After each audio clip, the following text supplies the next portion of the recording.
Kalau gua bisa balik ya ke usia gua yang 17 tahun, ini adalah beberapa nasihat yang gua akan kasih tahu ke Timothy umur 17 tahun. Kemarin malam itu gua sempat kepikiran untuk bikin video ini, jadi hari ini gue bikinin. Jadi video ini adalah kumpulan mungkin ya bisa dibilang kesalahan dan pelajaran-pelajaran yang gua alami selama gua 24 tahun hidup, 10 tahun berkarya di bidang usaha digital, jadi pengusaha, jadi seorang investor juga, dan ini yang bisa gue kasih. Ya mungkin teman-teman di sini banyak yang lebih tua dari gue, tapi gue yakin setiap dari kalian yang nonton video ini pasti bisa mendapatkan sesuatu dari akhir video ini. Gue akan bilang ya ke Timothy yang 17 tahun, bahwa tenang, lu nggak perlu tahu semua jawabannya.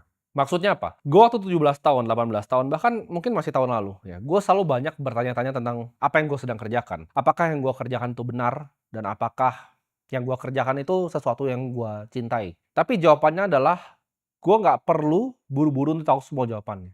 Gue tuh orang yang gerasak-gerusuk ya, gue cepet orangnya. Gue akan kasih tahu bahwa tenang ya, lu yang masih bocah nih, lu masih kecil nih, lu nggak perlu tahu semuanya. Kadang dulu gue mikir apakah gue itu adalah seorang investor yang paling jago, tapi gue ngerasa waktu itu seumur gue, kayaknya Warren Buffett itu udah lebih muda mulai dari gue waktu dia invest Coca-Cola. Kayaknya gue adalah seorang investor yang nggak sejago Warren Buffett. Dan kalau kita ngomongin soal media, ya gue mungkin nggak seperti orang-orang jago banget yang udah bikin apa campaign yang Coca-Cola atau yang lain. Atau di bidang-bidang yang lain gitu. Tapi waktu yang akan berikan nanti jawabannya semua. Jadi lu nggak perlu harus langsung tahu gitu, fokusnya di industri apa, lu jagonya di mana. Kadang nanti lu akan ketemu yang namanya dua dunia. Contohnya, gue adalah seorang investor yang handal, tapi nggak semua investor itu bahkan bisa ngomong di depan kamera seperti ini, seperti gue. Jadi itu adalah dua dunia yang gue gabungin, ya. Satu dari dunia investasi, satu dari dunia media. Nah, orang yang bisa gabungin dua dunia ini, gue kasih contoh lagi. Elon Musk adalah seorang engineer yang handal. Dia bisa bikin perusahaan seperti SpaceX, dia ngerti teknisnya dari Tesla, humanoid robot, Neuralink-nya dia ngerti. Dia engineer yang hebat.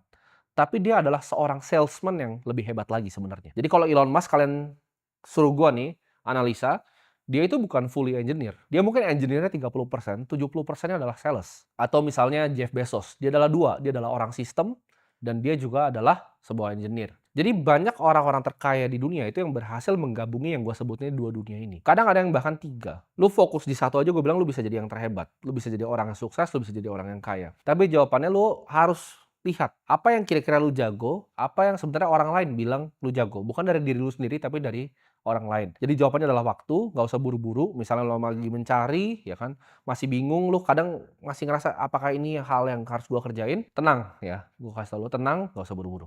Gua pas masih umur 17 tahun ya, gue mikir bahwa uang itu adalah segalanya. Jadi apa-apa tuh uang, uang, dan uang. Tapi gue pengen kasih tahu ke kalian semua yang masih mulai ya. Gue paham kalian nonton gue ini kalian pengen sukses. Tapi kalian harus paham, uang tuh bukan sebuah tujuan akhir, tapi uang tuh adalah sebuah alat. Percuma ya. Uang itu nggak bisa untuk terlalu banyak hal juga sebenarnya. Kalau lu mau ngomong gua di posisi gua sekarang sama kita ngomong konglomerat yang mungkin disebut misalnya sembilan naga, itu secara kehidupan itu tidak banyak yang berbeda. Tapi mereka itu bisa tolong jauh lebih banyak orang dibanding gua. Kalian paham dengan apa? Buka lapangan pekerjaan. Perusahaan-perusahaan mereka tuh perusahaan yang mengemploy ribuan bahkan ratusan ribu karyawan. Kalau secara lifestyle mungkin gue rasa nggak terlalu berbeda ya. Gue bisa beli mobil yang mereka beli, gue bisa punya tempat tinggal yang mereka punya, gue bisa punya semua yang mereka punya. Kalau kita ngomongin secara egois diri sendiri. Tapi kalau untuk ke masyarakat, mereka jauh lebih banyak ya mengerjakannya dibanding gue. Jadi itu, uang itu bukan cuma sekedar untuk diri sendiri. Kalau gue uang untuk diri sendiri, gue matiin kamera ini sekarang dan sudah selesai. Gue pengen bilang ke gue yang dulu bahwa uang itu adalah sebuah alat ya, bukan tujuan akhir. Lu mau pakai uangnya untuk apa? Jangan cuman uang ya, harta yang lu taruh di bank. Gue tuh selalu mikir dulu, harga diri misalnya gue pribadi itu dari rekening bank yang gue punya. Ketika gue punya 10 miliar pertama, gue senang. 100 miliar pertama, gue lebih senang lagi. 1 triliun, gue ngerasa kayak gue achieve something. Tapi setelah lewat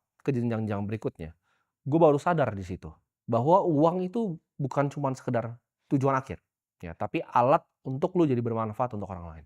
Gue akan bilang ke Timothy yang dulu bahwa hidup itu tidak adil. Dulu tuh gue suka tanya kenapa. Kadang misalnya, yang namanya hidup, selalu ada sial yang datang di hidup lo. Gue selalu tanya, kenapa hal ini diizinkan ada di hidup gue? Tapi lama-lama gue, seiring pengalaman gue, ya diterpa badai, macam-macam lah yang gue udah alami di hidup gue. Kalian yang lihat gue di kamera ini, oh, kesannya nggak pernah ada masalah, sukses-sukses. Enggak, gue itu lebih banyak gagalnya dibanding suksesnya. Ya, gue lebih banyak kesandung, ya, jatuh, kena musibah dibanding yang kalian lihat nih.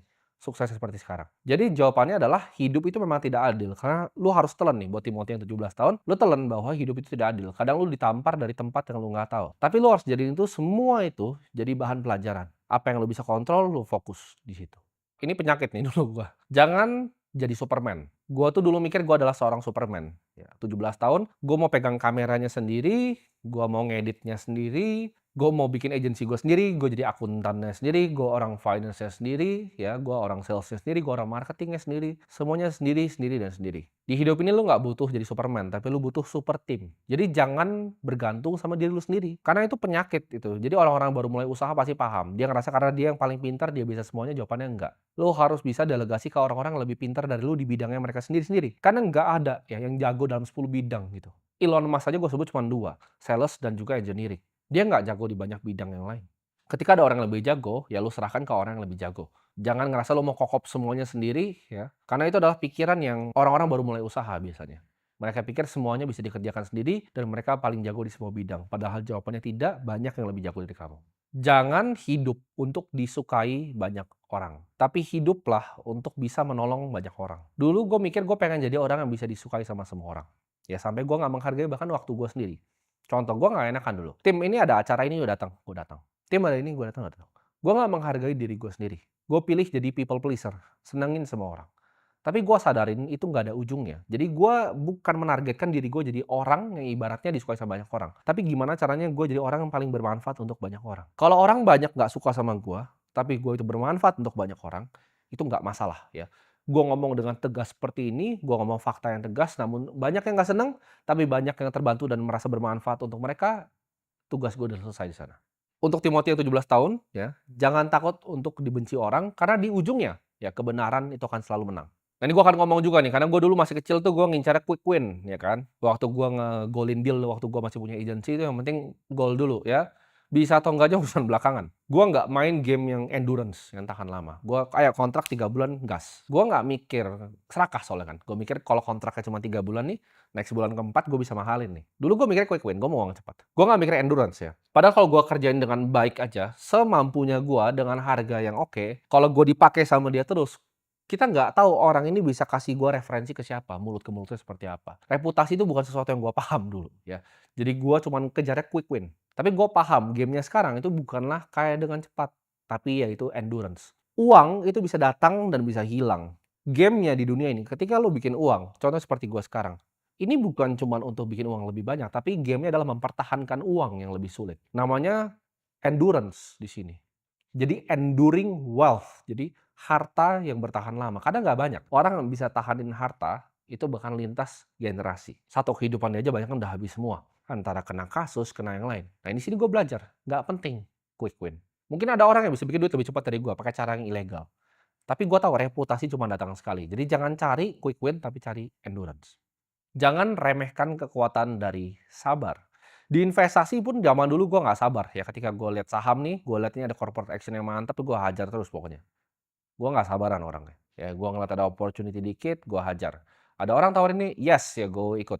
Akhirnya rugi, rugi, rugi, dan rugi. Sedangkan kalau gue sabar, contoh seperti sekarang. Ya, apakah gue tidak bisa men-trade opportunity yang gue tahu dengan network yang gue punya? Bisa sekali. Tapi gue pilih sabar, gue main di game yang long term. Gue nggak perlu trading yang kecil-kecilan. Gue lihatnya semuanya jangka panjang. Apa yang gue bisa lakukan, ya, yang gue bisa use capital gue untuk sesuatu yang sangat jangka panjang. Time horizon gue, ini bedanya orang sukses sama enggak. Orang yang luar biasa sukses, dan enduring wealth ya gue bilangnya, yang gue ngobrolnya. Mereka tuh horizonnya nggak cuma 1-2 tahun. Mereka horizonnya 20 tahun, 30 tahun, 40 tahun. Lihat ke depan, jauh. Sukses jati itu bukan berapa harta yang lu punya, tapi berapa yang lu bisa bantu orang lain. Percuma ya, orang kaya, gue ada beberapa lihat orang kaya ya, yang akhirnya pelit, ya dia cuma mau diri sendiri, akhirnya dunia yang ngambil itu semua dari mereka. Gue percaya dunia ini ada kekuatan kosmik ya, yang ada di dunia ini. Ketika lu bikin sesuatu yang baik di dunia ini, lu akan diberikan sesuatu yang baik. Banyak orang kaya dia kokop duitnya, akhirnya apa, dia kesandung kasus ya kan, cuma dia taruh di rumah kan, ratusan miliar begitu, akhirnya kena hilang duitnya. Sedangkan orang yang bikin duitnya sungguh-sungguh, pelan-pelan, banyak yang lihat gue itu instan sampai sekarang. Itu teman-teman bisa lihat progresnya, itu bukan sesuatu yang instan dan tiba-tiba. Ya, jadi nggak ada di dunia ini yang instan. Ketika gue dulu selalu terobsesi jumlah harta yang gue punya, sekarang gue terobsesi berapa banyak manusia yang gue bisa bantu. Itulah kenapa gue bikin ini. Jangan terlalu bangga terhadap pencapaiannya lu belum mengerti maknanya. Nah, ini mungkin banyak yang bingung. Karena dulu waktu gua baru mulai, ketika gua sukses sedikit, wah gua malah lebih pengen kelihatan sukses dibanding sukses beneran, gitu. Kadang lu tuh belum ngerti makna dari milestone yang lu capai. Karena di setiap lu naik bukit di kehidupan, itu selalu ada cobaannya. Jadi ketika lu udah naik gunung, di depan lu mau naik lagi, itu ada beruang biasa di situ. Jadi jangan keburu selebrasi dulu, sabar dulu. Ya tenang aja, tenang. Nah itu yang gua dari dulu, itu mungkin baru baru tahun lalu nih, gua ibarat tobatnya nih baru tahun lalu. Gua setiap kali menang sedikit, wah gua pengen tunjukin dunia bahwa gua tuh pemenang. Tapi itu semua fana, teman-teman. Itu semua nggak penting dan nggak perlu dilakukan. Tundukin kepala lu ke bawah dan lanjut jalan, karena masih ada beruangnya. Jadi jangan selebrasi yang lu belum paham. Sukses tuh selalu ada bayaran, ya. Setiap kali lu capai sesuatu selalu ada bayarannya. Semakin lu tinggi, ya, semakin lu waspada. Makin lu tinggi daki gunung, itu ibarat gunung tuh makin licin. Kalau gua di gunung, ini gunungnya udah licin. Orang bilang kan makin tinggi pohon itu makin anginnya ini. Tapi itu menurut gua lebih gampang digambarin pakai gunung. Kalau gua mendaki gunung, ini gunung gua udah gunung es. Sekali gua kepleset, gua jatuh dan gua mati. Nggak cuman itu, banyak yang dari bawah belum nyampe ke atas sudah lempar-lemparin gua pakai tombak gitu. Jadi lu harus waspada ya, jangan euforia. Ini masih masuk ke nomor 10 sebenarnya. Jangan lu terlalu euforia, santai aja, waspada, lihat kanan kiri, depan belakang. Lihat siapa yang beneran temen lu, karena banyak temen di saat lu seneng. Tapi di saat lu nanti mulai susah, lu akan lihat siapa teman-teman yang mau ngulurin tangannya ke lu. Banyakan tuh ikut tim hore, gue sebutnya. Bahkan circle terdekat lu tuh tim hore. Nanti akan ada satu, ada dua yang beneran bantu lu di saat lu kesulitan. Mereka yang ngulurin tangannya nih, gue bantu. Kalau kita kepleset atau kita keplesetnya berdua. Tapi nggak banyak ya. Mungkin cuma 3 orang, 2 orang, atau bahkan cuma keluarga lu, mak, bapak lu mungkin yang masih peduli sama lu. Jadi nggak sebanyak itu orang yang peduli sama lu. Jangan jadi yes man. Gue dulu yes man. Semua opportunity gue yesin. Sampai akhirnya gue nggak fokus dengan tujuan gue sendiri ya. Lebih perbanyak untuk Timothy umur 17 tahun kalau nonton ini, perbanyak bilang enggak ya. Datang ke nikahan kalau lu nggak pengen bilanglah enggak. Jangan lu bilang yes, yes, yes, yes, yes, yes, yes. Tujuan akhir lu untuk bantu banyak orang ini jadi apa namanya ke distraksi. Jangan biarin ego lu itu dipuji sama semua orang sampai lu nggak bisa dengar kritik. Ini yang bahaya. Ini yang bahaya ke orang yang punya dua gua sebutnya. Uang ya dan fame. Orang yang punya uang dan fame itu kayak gua mungkin 2 tahun lalu, itu besar kepalanya mampus. Ketika besar kepalanya mampus, orang dengerin gua merasa gua yang paling dewa. Lewat apa, kuping kanan keluar di kuping kiri. Gua nggak pernah mau dengerin orang, karena gua mikirnya, "Ya lu udah ngapain di umur gua?" Gua selalu mikirnya seperti itu. Tapi kadang ada hal yang lu nggak tahu, yang orang lain tahu, yang orang yang udah lihat hidup lebih lama, orang yang sudah lebih bijak ngelihat hidup, itu paham betul, ya apa yang gua sebut di sini. Jadi jangan sampai ego lu tuh terus dipuji, dipuji, dan dipuji. Karena pride seorang manusia itu biasa ujung dari kehancurannya. Ya, ketika manusianya itu prideful, kalian banyak yang kira mungkin gua di kamera ini terkesannya sombong dan lain-lain. Tapi kalau kalian paham, ya itu adalah semua karakter yang gua bangun untuk yuk masyarakat Indonesia sadar. Kalau kalian banyak ketemu orang, pernah ketemu gua di dunia nyata, kalian tahu itu sangat berbeda dengan apa yang kalian lihat biasanya di sini. Ini aja kalian berbeda, kan semuanya bisa gua atur sesuai apa yang gua mau. Lu tidak bisa judge seseorang di depan kamera, itu seperti lu nge-judge aktor di film. Dan ini kita akan ngomong, karena ini adalah nasihat yang paling jujur dari hati gua kalau gua mau ngomong ke Timothy yang 17 tahun, biar gua selamatin dia gitu. Tapi sebenarnya kalau gua disuruh balik pun nggak ada yang mau gua ubah, karena semua pengalaman gue ini yang gua share ke lu semua, itu biar lu nggak mengalami lubang yang sama yang gua jatuh. Ini semua pengalaman yang pernah bikin gua jatuh. Mungkin gua nggak jelasin beberapa poin terlalu panjang, karena gue pengen kalian bisa interpretasi sendiri maksud gua itu apa. Dan ketika sudah kejadian, kalian mungkin nanti baru paham. Jangan fokus di hal yang lu nggak bisa kontrol ya. Gue selalu mikir, aduh kenapa kadang gue begini, kenapa kadang dikasih seperti ini. Itu hal yang gue nggak bisa kontrol. Nah yang lu bisa kontrol tuh apa? Lu lihat di depan lu, ini saya bisa kontrol ini, saya akan lakukan yang terbaik sesuai dengan porsi saya. Ya, hati yang bijak. Yang paling penting lu cari di dunia ini itu bukan cuma sekedar uang, tapi kebijaksanaan atau wisdom. Hati yang bijak itu akan menerima yang namanya koreksi. Jadi mereka akan menerima nasihat, tapi orang yang bodoh, ya gue sebutnya, orang yang bodoh, itu akan menolak nasihat. Dia nggak akan mau dengerin. Orang yang udah lewatin apa yang dia lewatin, dia nggak mau dengerin. Oh lu jangan begini ya? Ah enggak lah, gue paling tahu. Kalau lu cari mentor, nih banyak cari mentor tuh bagaimana? Lu harus satu bisa lihat apa yang lu pengen hidup lu. Apakah lu pengen hidup lu seperti dia atau tidak? Itu yang pertama. Yang kedua, mentor ini harus bijak. Bijak itu apa? Bijak itu bukan cuma lihat baik dan jelek. Baik dan jelek itu semua orang biasa, orang pintar bisa tahu. Orang punya knowledge gue sebutnya, orang yang pintar tuh bisa tahu. Tapi orang yang bijak itu bisa bedain mana yang baik, mana yang terbaik. Ini yang sulit banget. Baik dan buruk ini gampang lihatnya, orang pintar bisa. Orang bodoh pun nggak bisa lihat kadang baik dan buruk. Dia lakuin aja gitu kan. Tapi kalau pilihan di hidup lu antara ini yang baik sama mana yang terbaik, itu butuh mentor. Itu butuh orang yang udah pernah di situ. Ngasih tahu lu, tim lakuin yang ini. ya, lu jangan begini, nanti kalau lu begini, lu bisa nyemplung, gitu. Dia bisa lihat yang baik doang mana, sama yang terbaik itu yang mana. Itu baru orang bijak. Jangan malas ngelihat kesempatan nih, Timothy ini kadang dulu malas lihat kesempatan. Ketika ada badai dia pilih untuk kokop, untuk aman gitu. Cuman gue kasih tahu enggak, justru di saat gue udah ngalamin sekarang, setiap kali gue dapat badai kehidupan, itu selalu gue jadiin manfaat, gue sebutnya. Ketika gue ada masalah, gue selalu jadiin itu justru batu loncatan. Orang yang gue kenal dalam menyelesaikan masalah itu siapa aja, dan gue bisa masuk ke jenjang yang lebih tinggi lagi. Jadi kalau ada badai, lu tabrak terus aja. Lu tabrak terus, lu lihat tapi. Tapi balik lagi tetap waspada ya. Dan lu lihat celahnya.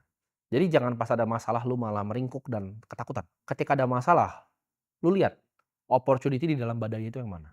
Problem Timothy mungkin bukan umur 17, tapi mungkin umur 20-an ya. Gue itu orang yang dulu kadang kalau orang tampar gue, itu gue tampar balik kalau bisa gue cabut matanya. Ini problem orang yang baru punya uang dan baru punya kuasa sedikit.